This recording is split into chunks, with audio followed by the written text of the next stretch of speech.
Emma, Planning Zoning Manager. So tonight, starting off, we have one consent agenda item. All the items that are listed below are considered to be routine by the Planning Zoning Commission and will be enacted with one motion. And we have one tonight, members, which is considered approving a final plat for Creek Bend Addition Phase 2 for approximately 19.38 acres out of the John Nugent Survey, abstract number 796, generally located 920 feet east of Ewell Road, approximately 480 feet south of Harmony Way, west of Creek Bed Phase 1 addition, and approximately 545 feet north of Ovilla Road in the city of Red Oak, Ellis County, Texas. Case number P as in Paul, S as in Sam, 23-11, requested by CCM Engineering in Camden Homes. Members, have any questions or anything regarding this item? And can I have a motion, please? I move. I'll second. Move up, second by Kevin. All right, all in favor? Ayes have it. Consent agenda item 1 has been approved. Next we have on the agenda is the new business, starting at number 2, which is conduct a public hearing and consider a zoning change pending Plan Development 131 to Plan Development 131 revised to allow for a daycare use and amendments to the site's improvement layout on property described as 0.799 acre tract out of the McKinney and Williams Survey number 751 and addressed as 101 East Red Oak Road in the city of Red Oak, Ellis County, Texas. Case number Z as in zebra, C as in cat, 23-16, requested by Alicia Armstead. Staff, please. Good evening, Commissioners. The request, the PD was actually approved in 2021 for a retail office site. And right now the applicant is coming back so that they can include a daycare use on site. They have changed up the layout, the interior, and the landscaping. The daycare will now be on the east portion of the site, and this property is on the corner of Red Oak and Main Street here. So they are proposing the daycare to be on the far east suite and having a playground area that's going to be directly east of it. It will be fenced by a 4-foot wrought iron fence on top of a 2-foot masonry fence for security on the south, east, and north sides. And there will be direct access from the daycare to the play area on the east. There will be a 6-foot masonry wall on the north and east sides to provide some sort of screening because the adjacent properties are residential. So they'll be providing that. They did exceed the landscaping, the city's minimum landscaping requirement as shown on here. And the exterior material of the building will be brick as shown on the renderings.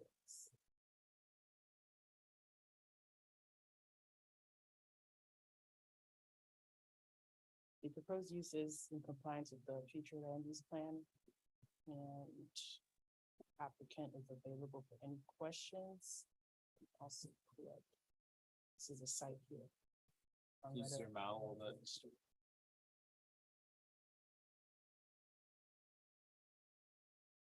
So I don't know if y'all remember this one. It was originally in 2020, 21. And so there was a lot of initial discussions within the staff that, you know, as you kind of see there on Red Oak Road, there's this brick sidewalk patterning through there. And that was going back in history and trying to figure out what was going on there. As at the time Red Oak Road was done there in 2007, I think. The thought was, hey, let's make this the kind of entrance to our downtown. And so that's how they ended up with the kind of that brick patterning for the sidewalk crossings. There was also, I pulled up some old plans that I found, like big monument sign that had downtown Red Oak and it was right there in the corner. I guess they didn't build that actually, but it was in the plans to be built. I don't know what happened. All that to say, the point of the original zoning that we did prior to this one was we were trying to make it look like a downtown product. You know, we had the building pushed up to the street, and all that with some like basic retail uses. And then, when the applicant came back, they submitted a permit that showed kind of this building that we're looking at now. Well, we can't just permit that without going back through this process because the whole building had changed. And in addition to that, they were wanting to do the daycare use, which again, for the comp plan is fine. It just wasn't included in the original list. And so this is basically just amending, you know, the look of the building and the, and adding that singular use. And then we had to, along with the daycare use, you have to provide some elements that were not included in the original plan, like a drop-off zone and a playground area. And so those have to be kind of added to the site plan as well, which the applicant has done. The building is less like a downtown building and more like a standard strip center. I think it looks great. But it's not a corner building as it was previously. Did you have that pulled up in the original? I'm not suggesting to go back to that. I'm just saying that what the differences are from this one to the previous one.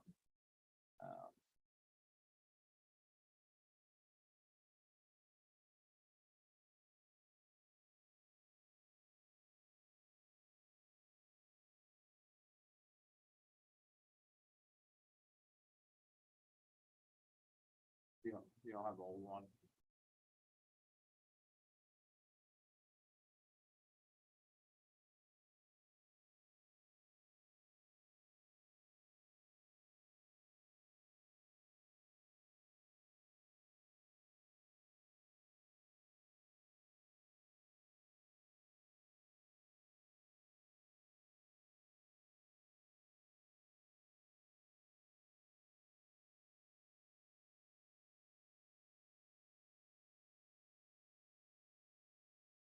Yeah, so there was the previous layout where you've got a big entry on facing onto the corner. I don't know if you guys, this jogs your memory at all, but so that, you know, an entry facing the corner like a typical kind of corner building in a downtown. I think if you go down a couple more, it'll show the elevation, the original elevation.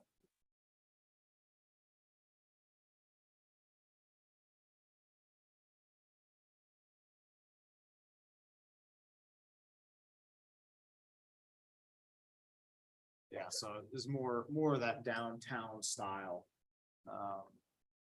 But again, if you can go back to the new color elevation.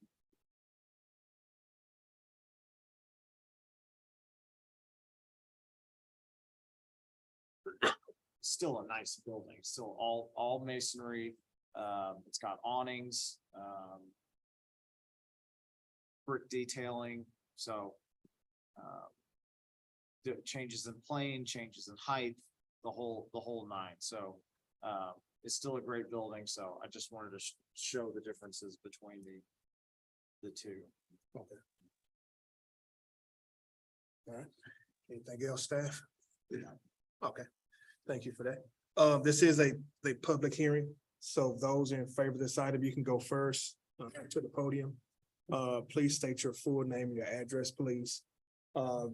After that, if you have any questions or if you're against this item, you can go second.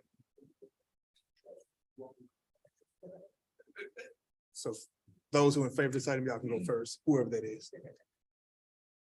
Y'all can flip a coin or whatever.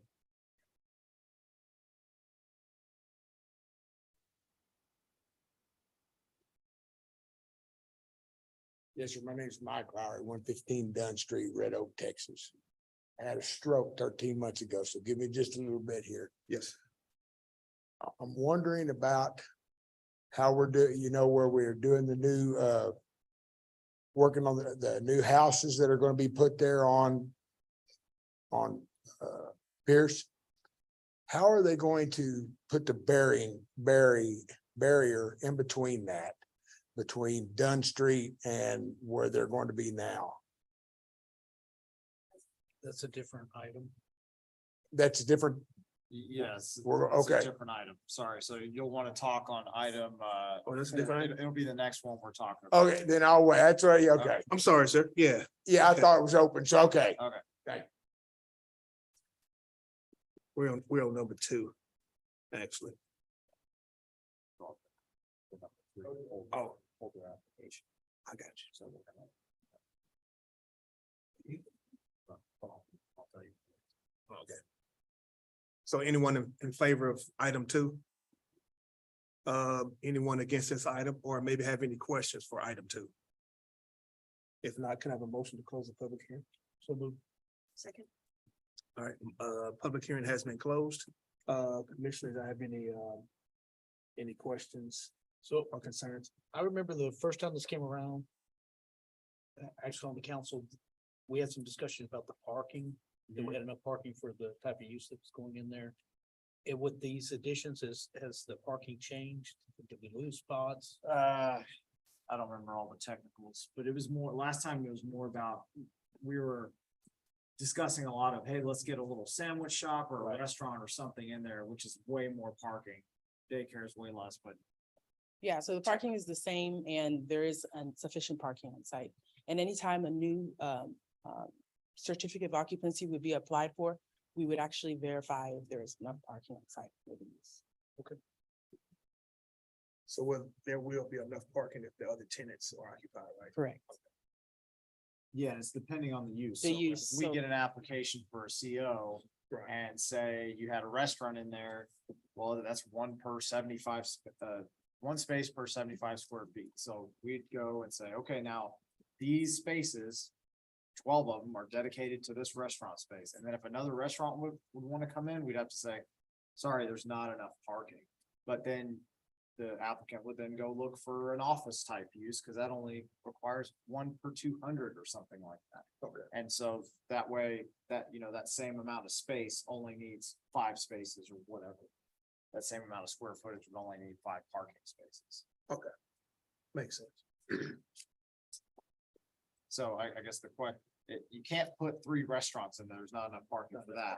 But if you have an office, a daycare and a restaurant, it's probably enough. I'm just making it up here. I don't think this Yeah, it could be restaurant, Oh, we didn't have a retail restaurant on there. I thought we had some. we have retail. Okay, so then it's more than enough. Commissioners, any more questions? Kevin? anything? Can I have a motion for agenda item 2, please? So moved. Second. Move to approve. Right, second. And all in favor? Aye. Ayes have it. Agenda item 2 has been approved. The next agenda item is Just go ahead and read it. number 3, which is conduct a public hearing and consider a zoning change from Commercial District C1 to Plan Development PD 155 to allow for reduced setbacks and landscape requirements due to text dot right of way taken on the property described as lot 32A-R Block B, located in the J Spoon Survey, abstract number 1014 and addressed as 230 East Ovilla Road, City of Red Oak, Ellis County, Texas, case number Z as in zebra, C as in cat, 23-17, requested by Danny Humphreys. Staff, please. The applicant is requesting to postpone this case to the next Planning and Zoning Commission. September 5th. September 5th, okay. So it'll be tabled to September the 5th. Thank you, staff. Moving along, agenda item 4, which is gonna be conduct a public hearing and consider a zoning change amendment from Plan Development 86R1 to Plan Development 86R2 for the addition of a single-family lot to the approval layout on the property described as a tract of land out of the Robert Bell Survey Abstract Number 60, further described as being generally located north of Pierce Road and approximately 157 feet west of Dunn Street in the city of Red Oak, Ellis County, Texas. Case number Z as in zebra, C as in cat, 23-19, requested by B&B Partners Investment Real Estate Fund Series 1 LLC. Staff, please. The applicant is requesting to add one additional buildable lot. It was approved last year for 26 residential lots. But this lot right here was identified as a detention pond. The engineer did perform a drainage analysis and determined that there would be no adverse impact if that detention pond was removed and converted to a buildable lot. So now the subdivision would go from 26 residential lots to 27 buildable residential lots. The use is in conformance with the future land use plan, and it conforms with the general area. I don't know, Ben, if you had any more technical contributions to it. So typically we just require detention on everything, right? And then give them the option to say, prove that it doesn't need detention. And so they did. If you can you zoom in right there on that east entrance? I'm sorry, the west entrance. So across the street, there's right now, there's a little tin horn culvert that goes underneath Pierce Road. And it goes into like a little, I don't know, I call it a creek. It's a drainage draw that's where it's been draining forever. And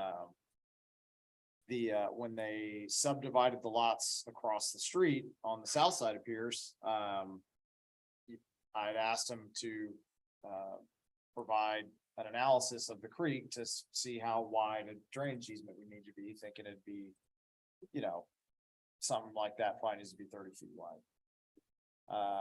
The applicant said, no, I don't want to do that. So I said, okay, well, give me a 100-foot drainage easement or provide a study that shows it only needs to be 30 feet wide, and they just provided a 100-foot drainage easement. But essentially what that does is now allows, with analysis, that the land to the north can just drain straight on there, and there's plenty of downstream drainage easement.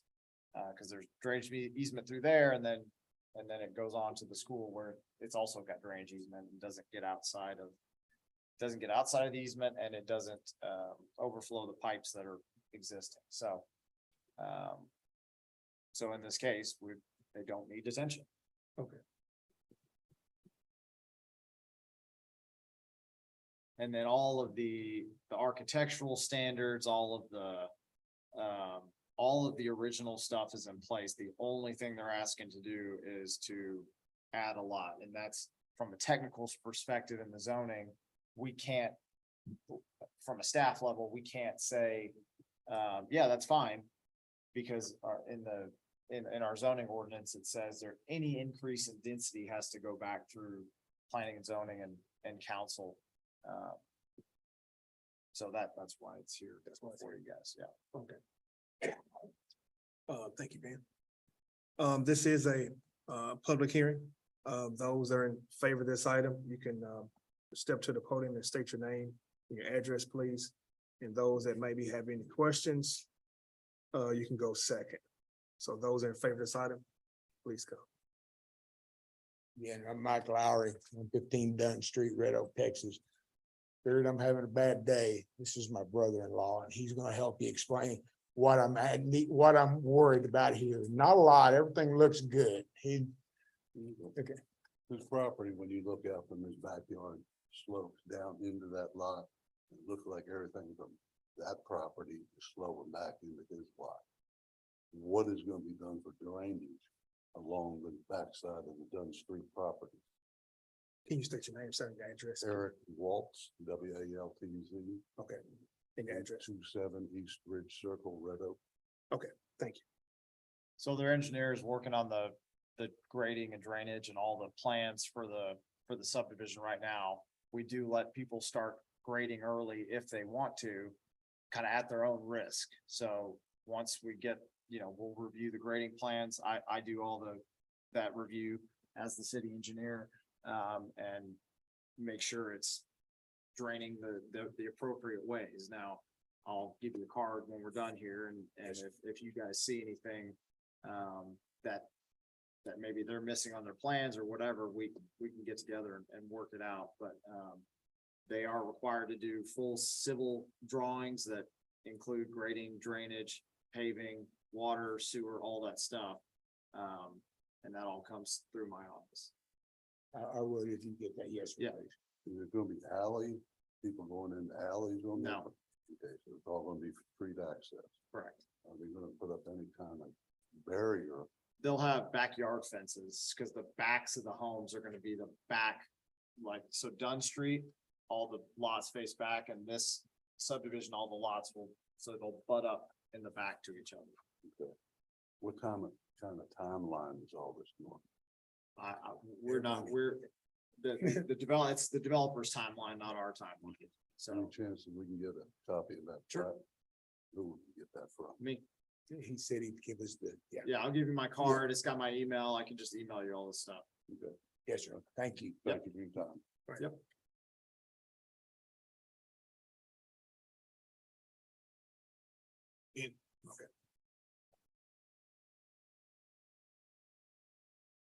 Good afternoon, Commissioner Chair, Commission. My name is Cannon Henry. I'm the actual engineer of record on this project here. My address is 1940 Loma Linda Court, Fort Worth, Texas. I'm here to answer any questions. I've been working with Mr. Hartman in regards to this analysis. The initial analysis came in, I think was just an error and oversight from the initial engineer, had the site double the size. Went back and analysis and analyze it. Along with the new Red Oak High School, it shows adequate capacity downstream, so there would be no impact. Be more than happy to answer any questions in regards to the fencing or the adjacent property that's bordering the. But any questions, please let me know. Thank you, sir.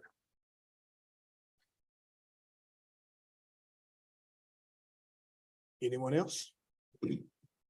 If not, can I have a motion to close the public hearing, please? So move. Public hearing has been closed. Commissioners, have any questions regarding agenda item 4? If not, can I have a motion, please? I move to approve. I'll second. All in favor? Aye. Aye. Ayes have it. Agenda item 4 has been approved. Thank you, everyone. Moving along, we have some elections tonight for a vice chair and a secretary for the Planning and Zoning Commission.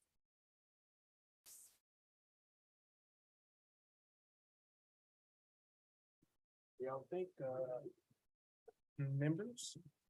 We have 2 good positions.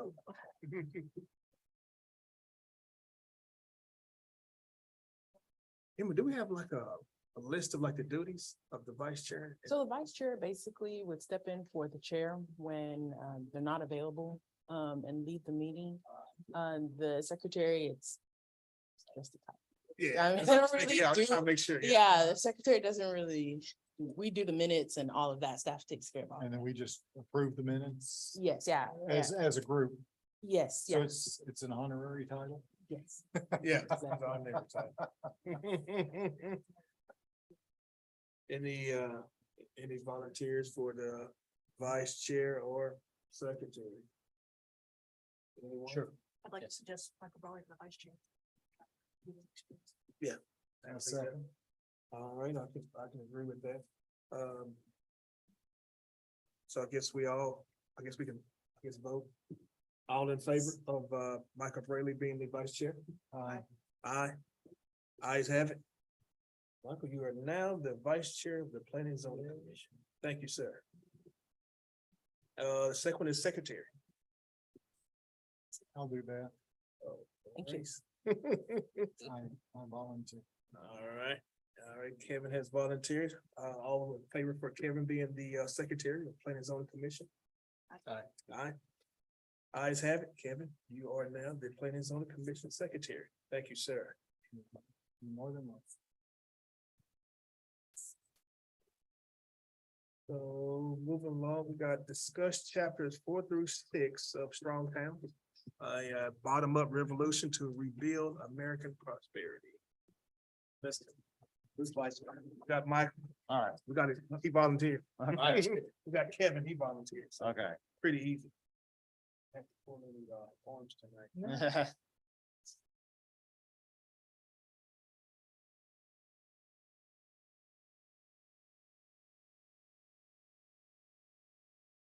Emma, she sent us those discussion questions, all this stuff.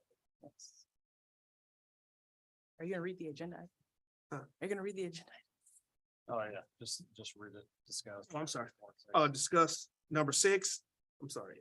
Discuss number 6 is discuss chapters 4 through 6 of Strong Towns. A bottom-up revolution to rebuild American prosperity. Right. So chapters 4 to 6 was pretty dense, lots of history, lots of finance, economics going on in here. So what are some notions that you all found about how cities invest in infrastructure? What are the beliefs and the backing behind that? I'm going to admit to being naive when we start talking about infrastructure. You know, every time I see a new development going in, oh, there's just more cars on the street. And, you know, we're gonna have to raise the taxes, which I'm not opposed to and stuff. But the author makes a serious point that maybe that's not the answer. More streets is not the answer. And I liked his example about saving 30 seconds on a commute times, you know, all this. But they're soft dollars. They don't really exist. And we don't think about it that way. We just think about the inconvenience. Right. And that, you know, the fact that TxDOT is widening Ovilla Road may or may not change our lives that significantly. Well, looks good on paper, sounds good when you talk about it, but really and truly, yeah, I went and picked up the dry cleaning this afternoon, and when I turned to go back west on Ovilla Road, I mean, it was just taillights all the way. But if you have one more lane, there's still gonna be taillights all the way to Right. 35. So. Yeah, that Are was, are we building infrastructure that we need? And are we getting the best bang for the buck that we do spend? And I'm guessing the same thought process applies to water, sewage. It's less so. The streets are more. You see them, right? You Yeah. see them, you feel them, you drive on them. The water lines, you don't know if your water's coming out of a 2-inch line or a 12-inch line, right? It's a lot less. There's a lot more needs-based sizing when it comes to that, right? And so when you talk about streets, the sizing goes from not only lane width, which, you know, on a highway is 12 feet. But then we apply that to Ovilla Road, and it's like, oh my gosh, we're not driving 80 on Ovilla Road. Why does it need to be 12 feet wide? But you see it, you feel it, that's what you're comfortable with, and then also it's like, if you have to wait 20 seconds at a light, everyone's like, oh, we need more lanes out here. And it's like, wait a minute. Now you're just gonna have 3 lanes waiting at the light instead of 2. yeah, that was a concept that was also discussed in Suburban Nation. Yeah, How building more streets, building more lanes will only increase the amount of traffic. And how there was a situation where there was I believe it was in New York, where they closed down the street, and what happened? People started carpooling, people started taking different routes, there was less traffic. So that's another thing about human behavior. I thought there was a consideration they raised in there about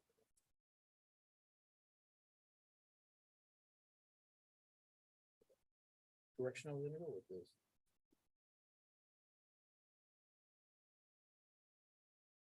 Not infrastructure, I'm sorry, that one. that's fine.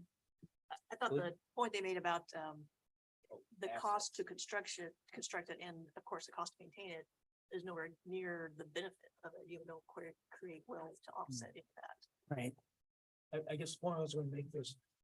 How outside looking in, we look at a town that's got all the streets and infrastructure and you consider it an asset, but it's not. If you. Yeah, look it's at a it, liability, it's not an you know? asset, It's Because not it's like we could go ever sell it. costing, piece that you own, that you gotta maintain, that you gotta repair. It's a liability. But that's not how. we look at it. Even if the developer builds it for us, it's still ours when they turn it over. So, Yeah, so and hopefully they did it right. every year we have inspectors that, Sure, call- I we do it understand. all right. But, every year I have to turn in a spreadsheet to the finance department of what we built and how much it costs, and I don't know what they do over there. I'm pretty sure they put it in the old asset column, and they go, yeah, great, now we got $14 million worth of new stuff, and I'm like, well, wait a minute, guys. Do you think we could turn it into $14 million? No, yeah, all it is, and I'm not probably as educated as I should be on their end of what they do over there, but there's like depreciation schedules and they're doing all this, and I'm like, depreciating it to what end? To what end? It's not like we're saving money on our taxes or anything like that, and even from a depreciation schedule standpoint where you're saying, well, it's the end of the life, so let's replace it like you do, like with our vehicles and stuff, right? Mhm. Cause that, they'll depreciate them down and then we're supposed to buy new vehicles, but we can't sell this stuff. It's only depreciate it. And then what? Replace it? Well, they may not need to be replaced. And I was like, well, what are we doing? So maybe I'll go over there and get a better report of what they're doing with all those numbers. I guess once developers come here, when they look at the city, they do ask about streets and what's the plans for certain roads or. Yeah, so that's our, yeah. our master thoroughfare plan kind of lays a lot of that out. Now, if there's some leeway within the subdivision ordinance, say if there was a bunch of, like a bigger subdivision that had a lot of lots and maybe some limited access, we could do a wider street within that or something. But for the most part, the big stuff's laid out in the master transportation plan. Right. The smaller stuff is kind of at an ad hoc basis. Okay. I'm just trying to, my mind, I'm just thinking like if developer was here, is that kind of like a deal breaker? Do they say Yeah, something to the well, streets like, I hey, just talked to someone today. They're looking at a big piece of land. They go, I was looking at your transportation plan. There's a big honking thoroughfare right through the middle of it. I'm like, yep, there sure is. You know it now, you know it before you buy it. so- Yeah, right. So yeah, we try to plan for the movement of vehicle traffic through the city in an arterial fashion, right? It's kind of like the body's system. It's the arterial system. You go bigger to smaller, with those types of roads. I know I can get to downtown faster. Now, does it help me at my job? I don't think so. It just mentally, it eases my pressure once I get there. I don't have to sit in the, back-to-back traffic. So the author then, in chapter 5, he starts to talk about growth or stability. And where does growth come from? Is it top down or is it bottom up? And what does history tell us about how North America has grown?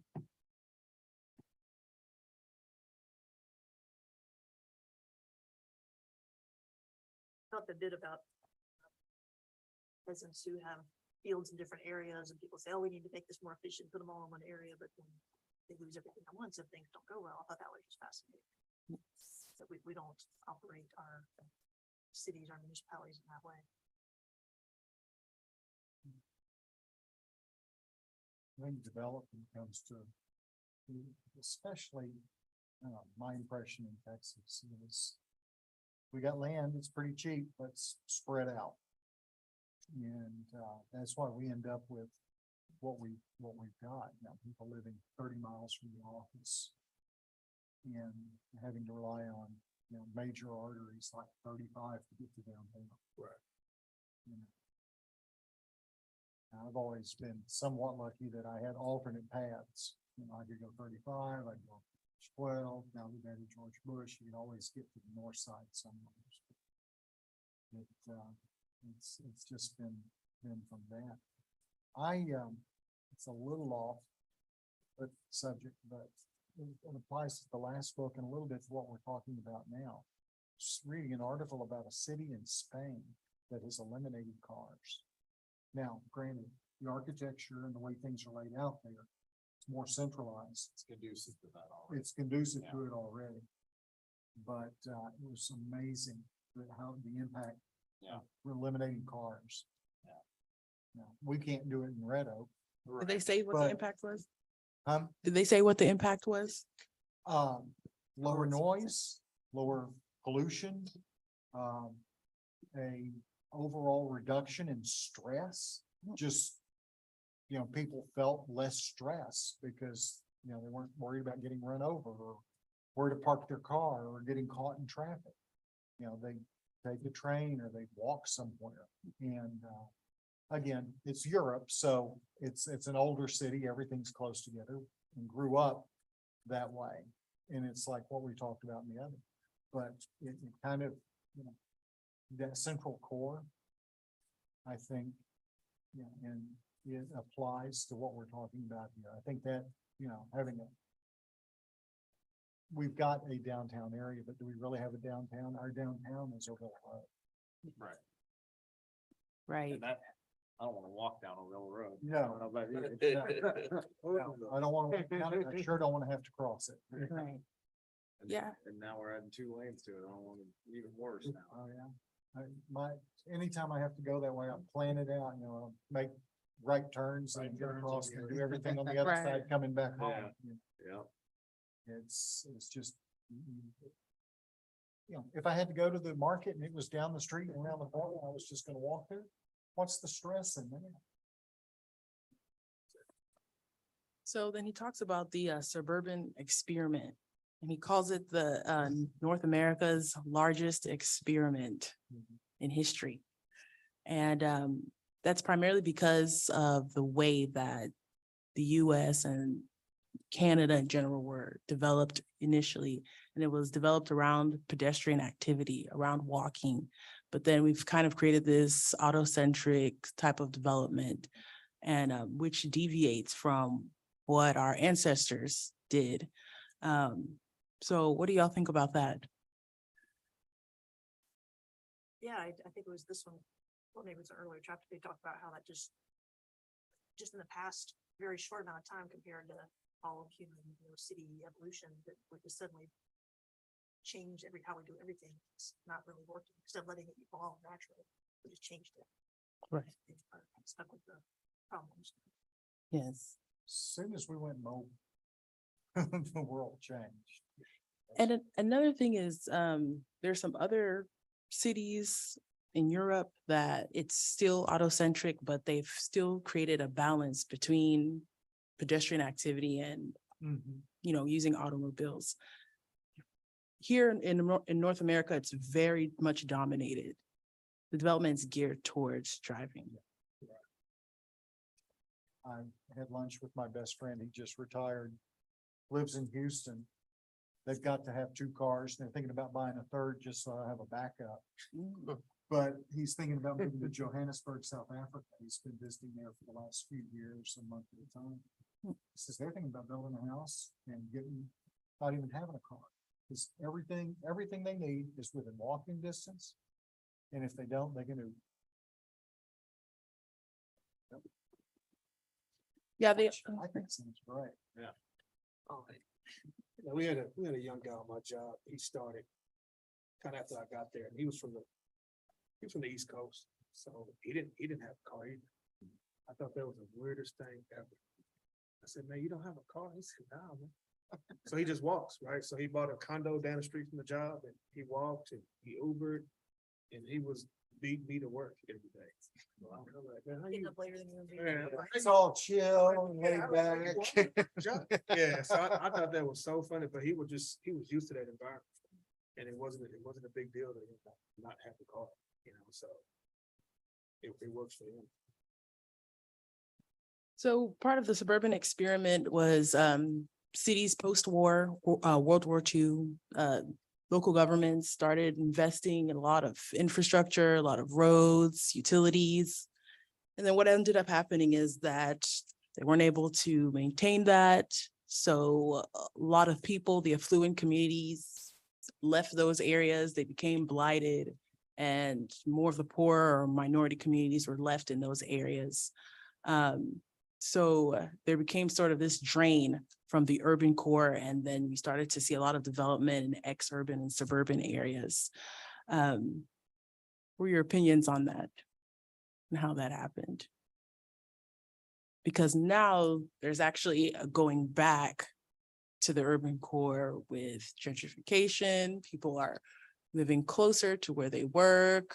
They're encouraging walkability, pedestrian activity. And a lot of the suburban areas now are actually, poverty is increasing in those areas. So it's kind of going back. So I'm curious. What's the demographic? Let's take Oak Cliff for an example here in Dallas. That's a great example of what you're talking about. My wife's family started in Oak Cliff. And then they moved to Duncanville, and then they moved to DeSoto, and now we live in Red Oak. And then they went from DeSoto to Red Oak. Duncanville to Red Oak. And then her parents moved on out to Waxahachie. So they just get moving farther and farther and farther out. Who's moving back in? You drive down to Oak Cliff and you see McMansions next to houses that were built probably in the 30s and the 40s. And some of those 30s and 40s houses have been restored and just they're works of art. And then some of them are just run down, which I'm sure is the original owners. They're probably aging out. You can't afford to redo that. I know it's not the older baby boomers moving back downtown. Is it the next generation that's trying to get back closer to what's going on and closer to work, closer to the happening? Up until COVID, it was my group, millennials were, I know several, until COVID inflation hit, that moved into South Oak Cliff and fixed homes there.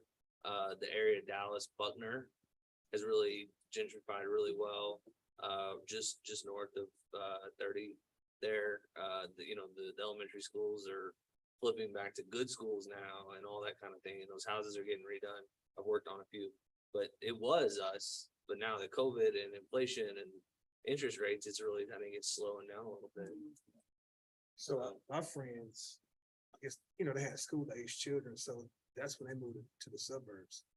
And it's funny how we talking about this now. He's talking about moving back, but he moved out for the school districts. That was the main driver for him. So he was like, "Hey, Derek, I don't have any kids, so And the kids are gone, so yeah, he's wanting to. I can stay back in Oak Cliff and some of those areas." But your decision's not based off that school district anymore, like it was at first. So I can see that happening also. Kind of made me think too when he said that. Yeah, my brother moved from Irving. He bought a house in Irving, lived in it a couple of years, and then moved to a condo right outside the AAC because he was spending, 2 or 3 nights a week at a basketball game or a hockey game or a concert or something. Now, this was 20 years ago when he was young and single and had lots of money, disposable income. That's what drives some of that. One of the things, and I may be going back to chapter 4, was talking about the cities investing not in infrastructure, but in something that will generate. What are some examples of that, like investing, buying what? Okay, the example they used was the Japanese railroads. Yeah, I know. they buy all the land along there, and then when they built the trains, then they would sell or lease the property around it to generate revenue to pay for the rails. Is there anything like that that is being done in this part of the world? In this part of the world, as in Red Oak, we have the IDC and the EDC who, they're funding is generated from sales tax. And so their goal is to go out and recruit businesses, and the easiest way for them to do that is to go buy a piece of land and says, this is great for this business. And they go out and target these specific businesses, which is how we got like Compass and Google to come here, is because they bought this industrial property and we said, hey, who's great for industrial? These guys, and they went out and got them. Went out and got, okay. And so and they are separate from the city, but it's a way for the city to help kind of bring all that full circle. So that's some of the things that we're doing. So that's a much more direct approach. What you're talking about is a much more like regional or even like a Well, macro I, approach. I like the IDC, EDC example. I didn't know that we were actually doing, you know, most people's impression of development councils is they're just going out trying to get somebody to move in. Well, I think a lot of them do that, but I think ours is a little more like, Proactive. well, yeah, I mean, we gotta get this isn't gonna happen unless we do it. Okay. And so, for example, like Tajin was an EDC project where they got the land and said, who would be good here? Oh, a seafood restaurant that wants to have, water access. Boom, Tajin. Right? And they went out, I remember them, they're like, yeah, we're going down there to eat at this place that's got this pond next to it. We think it might be a good spot for them to come up Okay. here. It's good to know that's going on. Yeah.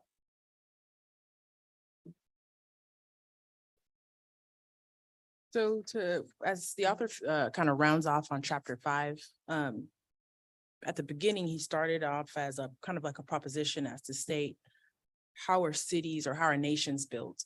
Is it more of top down from the nation to the local governments, or is it bottom up from the local governments to federal level? Then he had a nice quote in here on page 101, where he said that successful blocks beget successful neighborhoods, prosperous neighborhoods make up a prosperous city, and a strong and stable state is an assembly of strong and stable cities. So it's kind of like a collective. And it's interesting that it starts out at the residential level, at the block level.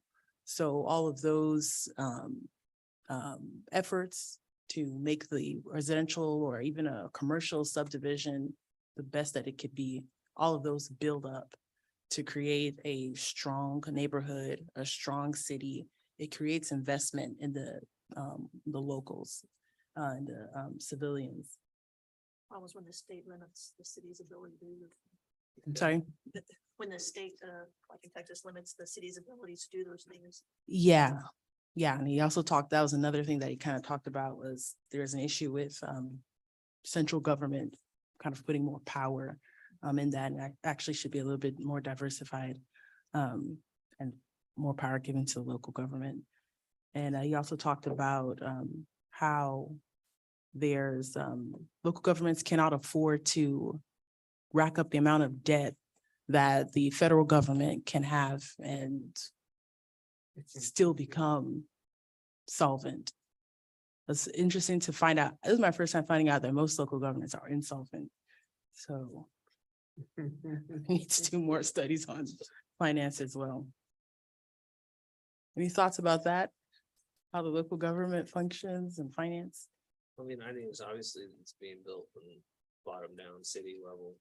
I don't, we have the EDC, but, and I may be wrong, I'm new to this, but I don't think there's any there's no grants. I mean, there's business funding and stuff, but there's no grants coming in to buy property and, to be a property owner and to build a building and then turn a profit on it. Like, you have to go private investors or have your own money.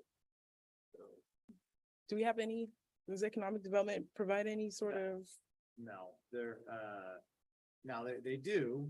I probably can't sit here and divulge the deals, but I know of a specific one where they gave the land for free. And as long as the business generated X dollars of sales tax per year for 5 years or whatever it was, that they would, then the note would be that they got the land for free, straight up. That's cool. So there's stuff like that. Yeah, But yeah, we're not just writing checks to, well, that's what I'm saying, but anything like that is happening here, the federal, nobody in the federal anywhere is coming in and doing that at local level. yeah, and if they are, it's gotta be some monster project Yeah. that not your everyday citizen can do. Yeah, right? yeah. There's some programs that I would like to see if we ever became just flush in a budget standpoint is, like restoring some of the things downtown, being able to give people like facade grants to like redo the front of the building or something like that to help with that. Just to encourage them to do it, right? Yeah. But it's being a small city, it's tough to find dollars for stuff like that. Where does that money actually come from? They would come from tax revenue. I mean, there's all these different things. You could, yeah, I Taken mean, you one could point. do a special district where you do like a tax increment reinvestment zone where, essentially what you do is you take a baseline tax analysis of an area and then you say, okay, well, you're increasing the tax, X dollars. So we're gonna, in between the baseline and the X over the next 20 years, we're gonna keep the baseline. That still just goes to the general fund. And then anything over the baseline, we're gonna put it in this special fund. And then that gets used to help do facade grants or whatever. Now, that takes a lot of time to get ththose coffers built up so you can actually do something. And then don't give me the line about, I don't know if you get a bond off of it or something like that. That, you might be able to do that, but probably don't need to be going into debt to just give a facade grant to somebody, Yeah.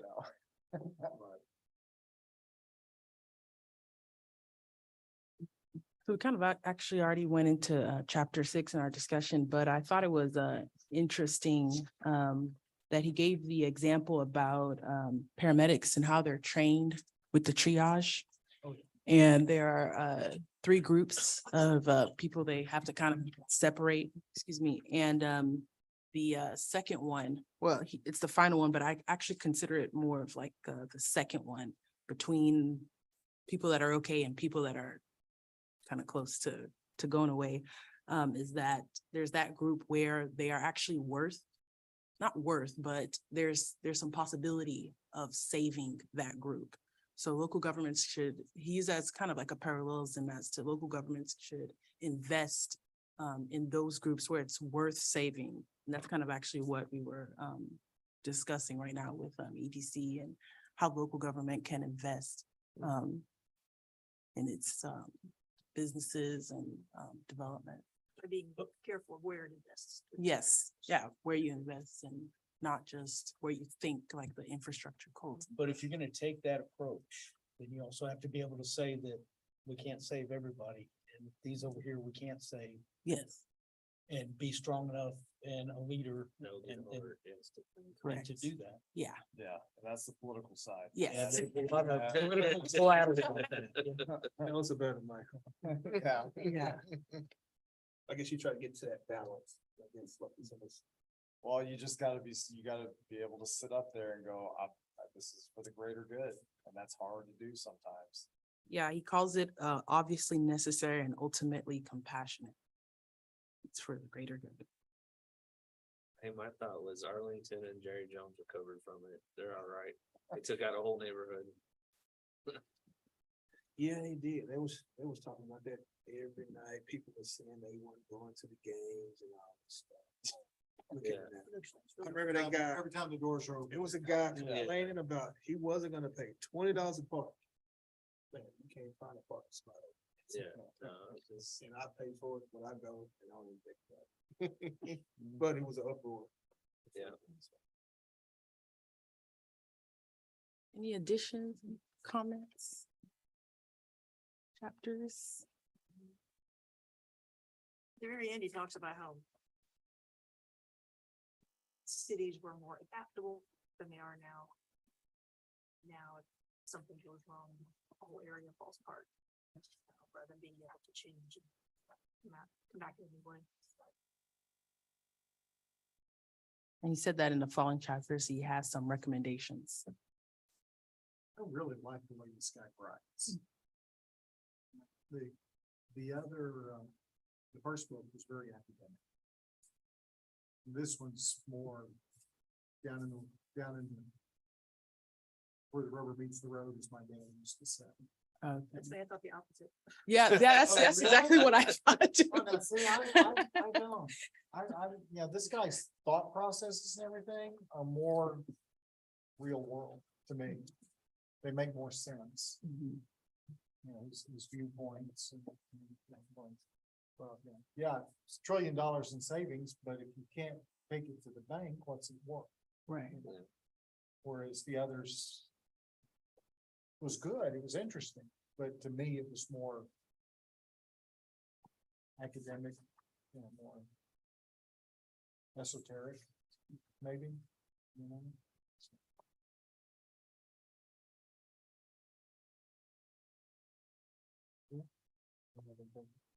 We have like about 4 more chapters. Okay, 7, 8, 9, and 10. Yes. Do you all wanna go ahead and chug through it and rip the Band-Aid off quickly? Well, yeah, It was some of the these shit chapters on aren't that the long. finish it. Four Yeah. wasn't Is that that what you're long. saying, Emma? Hurry up and finish the book. We can just do 7. We can do 7, 8, 9, and 10. Let's see, 4. Y'all want to do that? 7, 2, 10. Yeah. Brian, do you have a, okay. Yeah, I got the base. All right. They got it. Did y'all enjoy the planning session last week? Y'all went to, or 2 weeks ago, whatever it was? That was Yeah, okay. it's good. Yeah, That yeah, was- yeah, it was. That was my first time. As I was telling you, they gave me an appreciation for what you guys do. They talk about some of the process and who's responsible for what. Wow. But, yeah, it was good. Okay, well, if It's y'all very ever, good. if y'all ever find classes or anything, well, I mean, we obviously try to look for stuff that is helpful to y'all, but, you know, just let us know, and if it's in our budget, we can send you. I like their discussion about the, it's not an urban center, but like the area hometown or whatever right there. By the Northwest, where we were, if you went to the south, there's that, I thought they called it hometown. I think so. It's got the big open area where they have festivals and they've got all, you know, everything's there. I was at, was it Round Rock? Is it Round Rock? Round Rock or Pflugerville? And they've got an area similar to that, where, you know, a lot of, you know, the libraries there, the senior centers there, there's a cafe, there's a donut, you know, it's just a place you can go and be. And I thought that was nice. I would love to see something like that. We've got we're talking to a couple of different developers about stuff like that. Trying to create something like that. We got 3 different locations. That that would, were like that would be. And it's good. gonna be what, man? I guess the overall, it's gonna be. kind of a village feel where you can Okay. be almost self-contained. So, as- yeah. I didn't, but there was something I should have brought. I was thinking about during we're talking about chapter 5. We went to Galveston a couple weeks ago and we keyed in this restaurant. We're like, we want to go there. And it was actually like in the neighborhood, you know, you pull up to this and it's, I mean, I know some of our smaller neighborhoods, they can't do that, but it was a huge neighborhood, had a restaurant, a workout facility, a bakery. They were building something. And I know they're doing a lot of that up north of Yeah. here. Yeah. And it's something that's intriguing. And I think that may be the way that developers are trying to act. It kind of helps. You don't have to get in your car. You can walk Yeah. over there. You know, Yeah. it kind of helps fighting that, going back to the urban, brings the urban feel. Yeah, that's, the cities are pushing that, not the developers. 'cause Really? Well, it takes a special kind of developer Yeah, that can do more than one thing. yeah, Okay, so some guys will come in, I want to do commercial. I want to do residential, but it's hard to find the guy to go, well, I'll put the residential here and I'll put some commercial and Yeah. I'll fill it all up. You know, so it's difficult. It's very difficult. yeah. Oh, I understand. I just noticed that that's like Yeah. no, starting to be a I- thing. It's I like a think that trend. The land value up there is such that it's easier to get the high powered developers up there. with Yeah, Big money. yeah. It's a little tougher to Down get south. it down here. but Yeah. Everybody Well- that comes in that wants to do just develop or just do houses or just do townhomes, we're like, well, wait a minute, let's get some Yes. mixed uses in here. Has anybody been up to Las Colinas in the evenings? Around that area around Lake Carolyn? Yes, I worked there. Oh, Oh, do you? Is it the Toyota? For dinner a while back. Yeah, I used to go out there all the time on business. But it's when there was like Williams Square and a couple of apartment But buildings. now they have. all- But now they've got all those retail shops and restaurants on the lower levels, and apartments. That's a nice area. I could live there. Is it the Toyota factory? Right. It's close to Yeah. there. Oh, okay, yeah, I used to go all Yeah, the time, it's- yeah. it's- if you go from the Toyota factory and the Irving Convention Center the east. back to the east Mhm. along between the highway and the lake, Mhm. it is really developed nicely. We had some friends who were in town. We met them there for dinner and just wandered around. I mean, there were some nice shops and some nice cafes and places, there was one place the guys were all hanging out in there, smoking cigars and playing pool and just looked like a place that you'd want to go and hang out, Well, it's Go nice if you can, place to place to place. if you can afford 4,000 a month apartment. Yeah, yeah. I was gonna say that, Mike. I know. Yeah, some that's the people that hard stayed there and they moved out. Yeah. The rent kept going up. Yeah. I mean, isn't that 4,000? kind of what Wasatch That trying was to do? 7 years the- ago, it was 3,600 for the one I was looking. Oh my. Right down there at the mixed master. Jeez. So, again, Jerry's company, that's kind of what they're trying to do down there, right? Yep. Oh, they're 287 and Yeah. 35, yeah. They're trying to do more than warehouses. Yeah. More than, yeah, Expensive. it's gonna be, it's gonna be the warehouse for fanatics. Oh, And then there's gonna be retail. and with apartments. residential, Yeah, yeah. I haven't seen all the drawings and stuff, but I've read some articles about it and that's what they're planning.